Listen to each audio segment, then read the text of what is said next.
تمام كده خلاص بقى عندي النص. طب ازاي بقى اخلي النص ده يتحول لصوت؟ يعني انا عايز اخلي النص ده يتحول لصوت. هقوم بمنتهى البساطة نازل تحت هنا النص الى كلام. هيقول لي اختار الاصوات. تمام اقدر لو انا بعمل محتوى مثلا انجليش او انا عايز اختار صوت قوي او صوت كويس، اقدر اختار اي صوت من الاصوات دي. وندر شير، ابداع مبسط.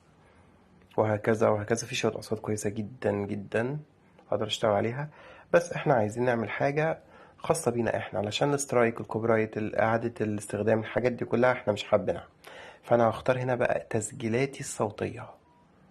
تمام هنا على فكرة في حاجة اسمها الرائج، في هنا السرد اللي هو لو انا هختار قصة او حاجة زي كده، لو انا هقدم محتوى اخباري، كل الحاجات دي كويسة جدا. لو انت هتشتغل مثلا سريع سريع، لو هو ممكن المحتوى الانجليش طبعا هيبقى ممتاز جدا فيه. لو انت مثلا عايز تخلي الطابع معين، اخبار، طابع مثلا اعلانات، الحاجات دي كلها جميلة. تمام بس انا هنا عايز التسجيل الصوتي بتاعي انا. تمام اللي هو ده: الحياة مثل علبة الشوكولاتة، لا تعرف أبدا ما هو طعم القطعة التالية. وأقوم دايس إنشاء. هستنى نص دقيقة. تمام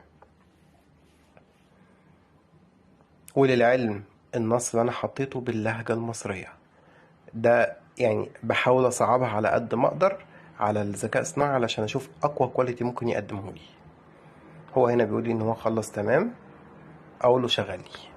النصايح العشر للنجاح كمعماري. 1. ركز على نقاط قوتك. انت لما تتقن مهارات حل المشاكل وتحليل الحالات، ده هو اللي يميزك كمعماري ناجح. المهارات دي هي سر قوتك، فعشان كده لازم تستفيد منها بأحسن شكل. ما تترددش انك تدي لنفسك الفرصة انك تجرب حاجات جديدة وتفكر في أفكار غير تقليدية. من خلال تطبيق نقاط قوتك في مواقف مختلفة هتقدر تقدم حلول مبتكرة تخليك متميز في المجال ده. 2. واجه نقاط ضعفك. تماما زي ما بتقبل وتفتخر بنقاط قوتك، لازم كمان تكون واعي لنقاط ضعفك. لازم تدرك ان مفيش حد مثالي.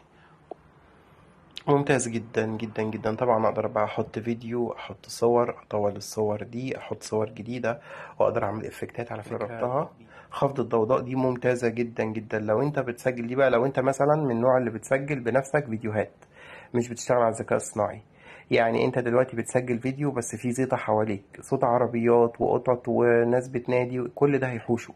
ليه؟ لان هو بيشتغل artificial intelligence، هو بيركز على صوتك، بصمة صوتك انت بس، وبيخفي اي ضوضاء حواليك. طبعا كل الاوبشن ده